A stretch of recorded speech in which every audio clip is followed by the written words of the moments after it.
Hey everybody, how you doing? This is Paul Davis. Thank you for joining me again in another video. I just wanted to recap on last video, but then give you a little bit of information leading into the formula that I've promised for you. I do this in my vocational classes. I do this with people that sit down and have chats with me about life and about what they believe and why they are where they are in life and things like that. So I've put this together so that I can do it video by video and stage by stage about how our situations affect who we are and the things that we do and affect the way we think, and that the way we think is the biggest and most important key to our success. So follow along. The first video talked about survival. I've got my screen up here, so I might look over to the side here a bit. The last video talked about a phrase I'm going to try to coin. I don't know if it's been coined before, but survival exclusivists. Survival exclusivists. And the idea is they've only learned how to survive, and that's where they stay. So most people in life tend to live in a state of survival. Wherever they believe they're going to be able to make it, they stay there. And the key word there is believe. The key word there is believe. So depending on their programming, their past, and the things that's happened in their past, each one of us are programmed. Each one of us are programmed to do the things we do and respond the way we respond, or react the way we react to certain situations and stimuli.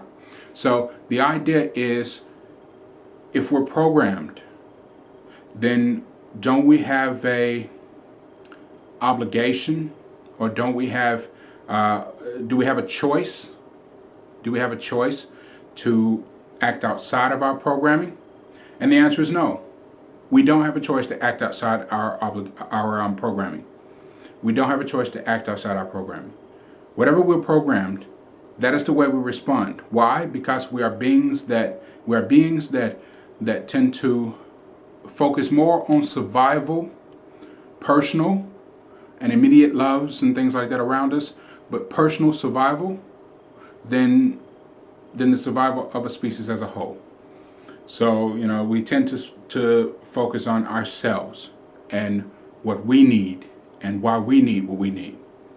All right, so we understand the principle of survivalism. We understand the principle of exclusiveness.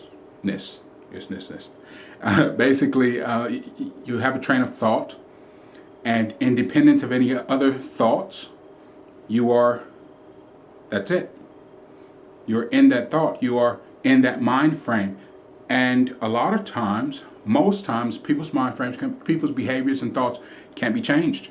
They can't see anything beyond where they are. And that is because they're locked in survival mode. Locked in survival mode. So remember that. So a lot of the things I say, if you guys see it sound familiar to you, yes, it is familiar. You've heard these things before. You've heard this said before. But sometimes it just takes that one more time, that one last person to say something, and then something triggers in your mind. So that's what I'm trying to do. That's what I do in my vocational training. Is sometimes it's just that one, and then some people have never heard it before. Some people have never heard of the idea of merely surviving before. But they can identify it once it's described to them that, look, the way you've been living your life to date is merely survival. When you start describing some traits of survival, just the bare minimal, you have the bare minimal. Whatever you get goes towards the exact same thing, which is survival. Food, clothes, shelter, health, those sort of things. You have to have certain things.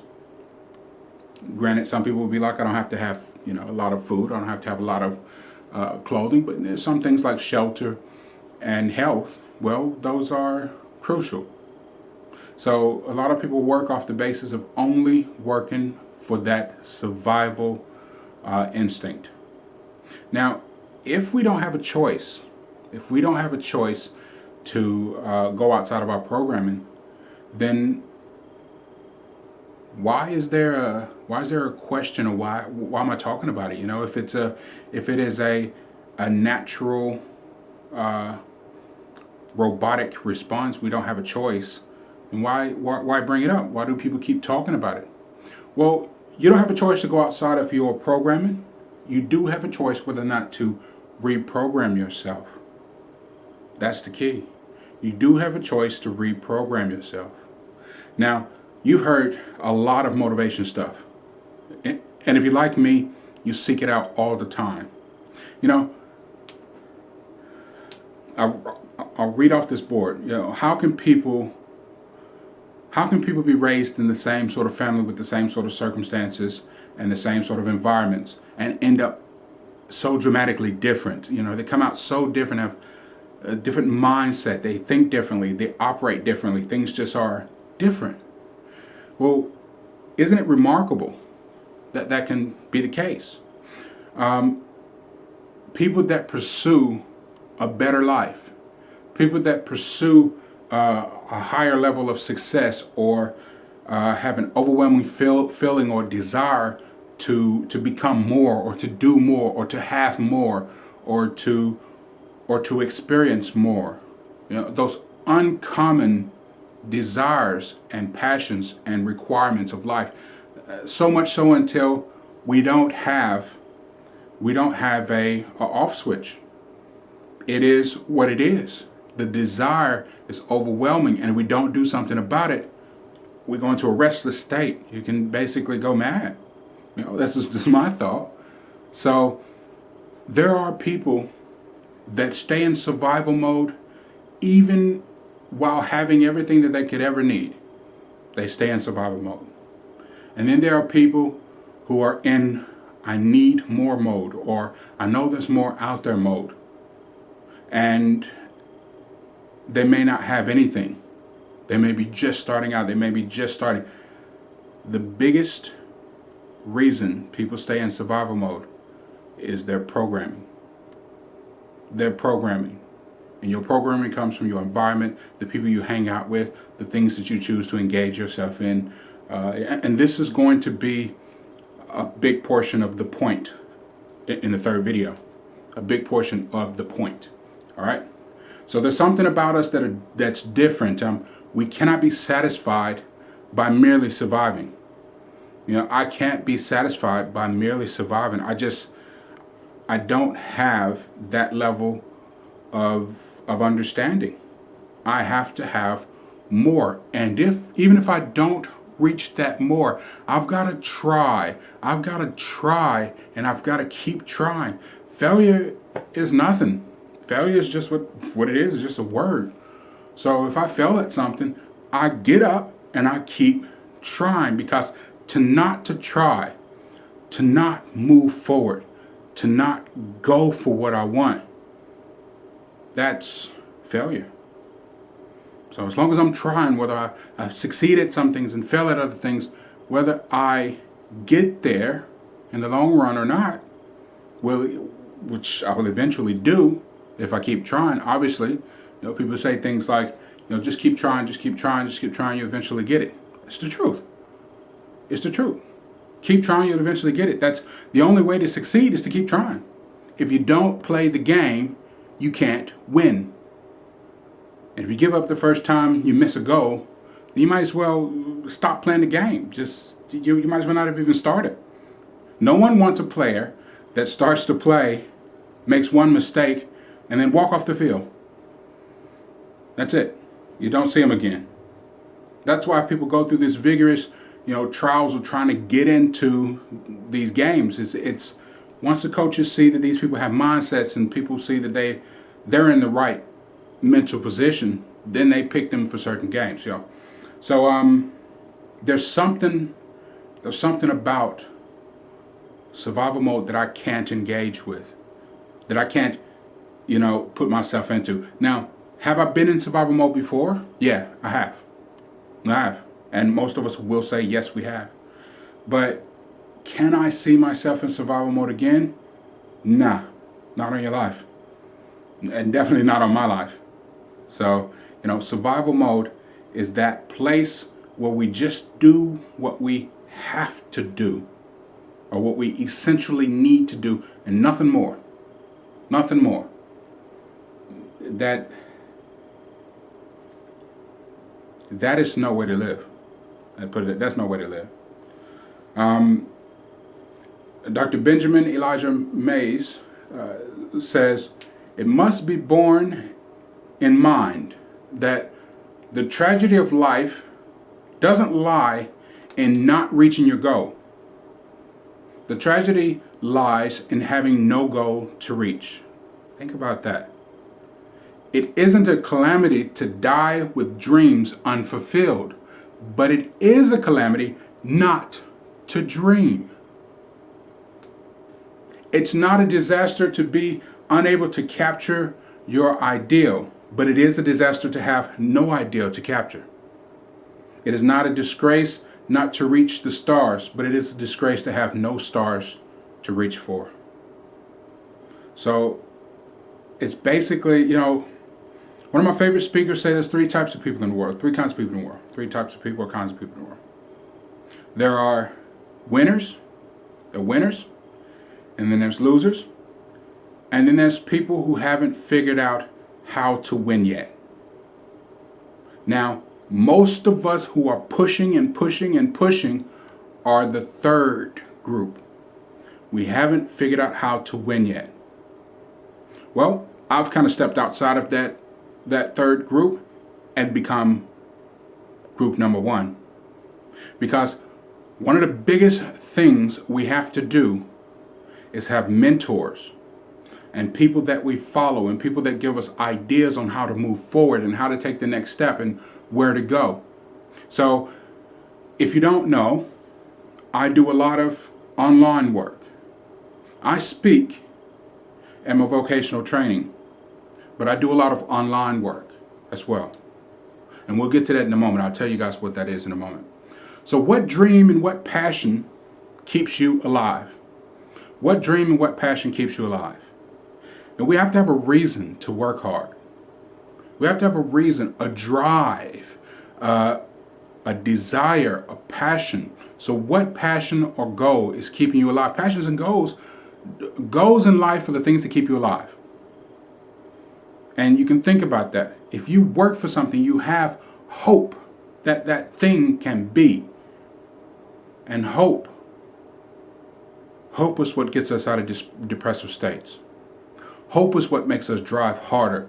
Hope is when a person, risks their life at trying to help someone else.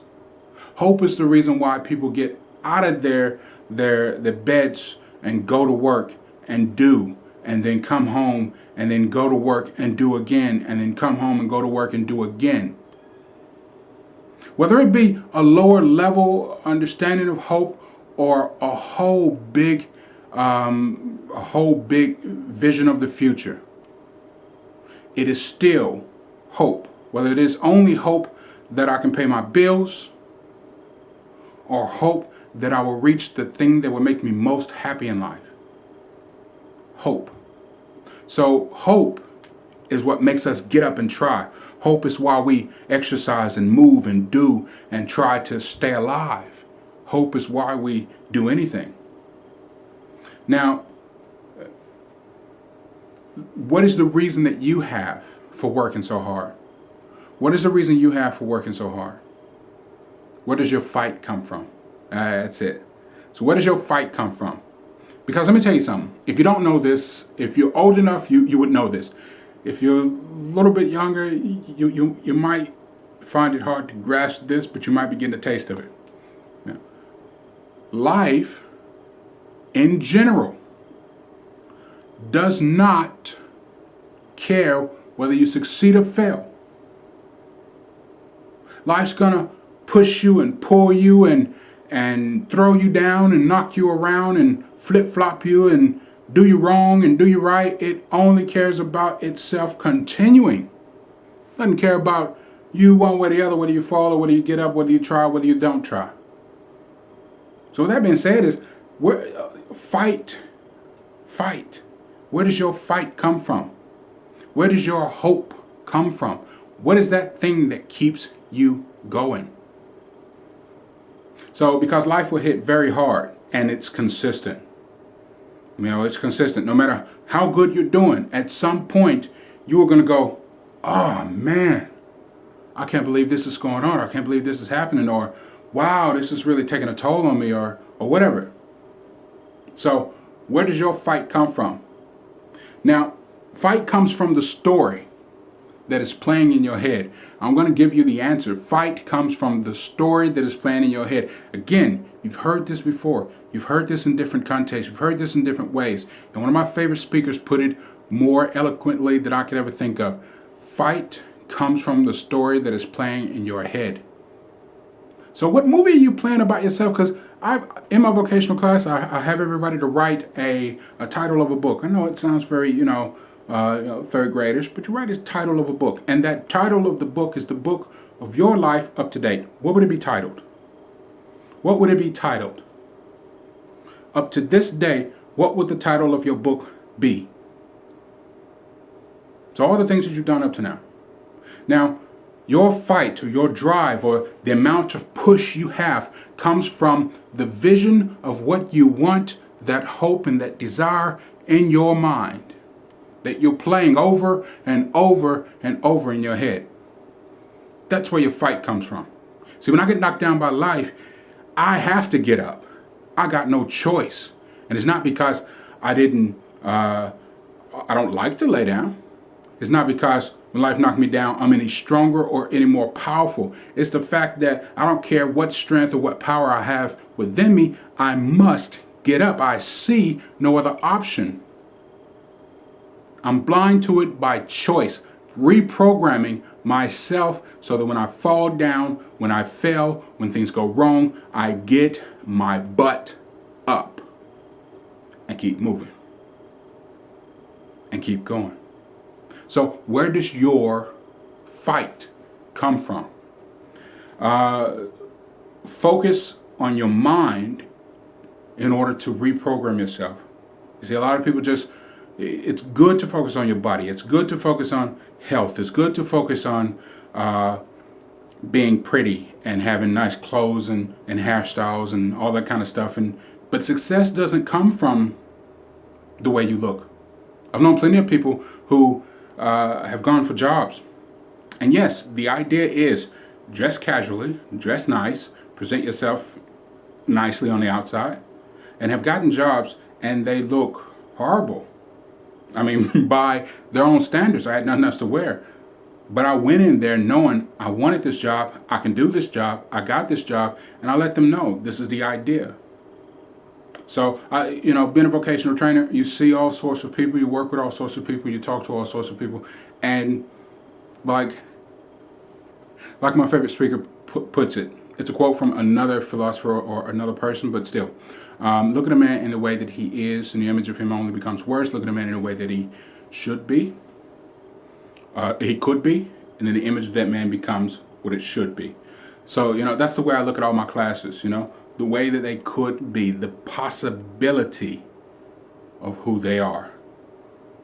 That's the way I look at every student, the possibility of who they can become. So I see all types of people. Now, focus in your mind. Where you are in life is a direct result to what you believe is possible for yourself. Where you are in life is a direct result to what you believe is possible for yourself. Analyze that any way you want to. But it is absolutely true. There's no holes in it. Where you are in life is a direct result to what you believe is possible for you. Now, what do you believe is possible for you? And have you gotten to that point where you believe anything and everything is possible to you? That anything and everything is possible for you. Is the story in your mind playing the perfect movie? Are you watching the perfect movie over and over and over again. You don't have to have a great imagination for this. To get up and go to a friend's house, you think about what that's like and what you're going to do there and how you're going to do this and what that place is like. Just do the same thing, but do it with your own life goals. Write it down, look at it, read it, analyze it, add to it, be as specific as you absolutely possibly can be, and then make it big. Make it huge. Now, Earl Nightingale said that all of us are self-made, but only the successful will admit it. That's because all of us make ourselves from this. But only successful people will say, yeah, I'm a self-made man. So how do we change the programming and the story that is playing over and over in our minds? The story is playing over and over in our heads. And that's what we're going to do in the next video. Now, I often say to people, do it. Go for it. Don't wait until you have every key you possibly can have in order to take a step forward. Take the step and learn on the way. I oftentimes tell people in my class, if you don't write it down, you probably won't do it. If you don't do it now, you really won't do it. There's less likely chance that you're going to actually make a change if you don't change now. Why? Because later never comes.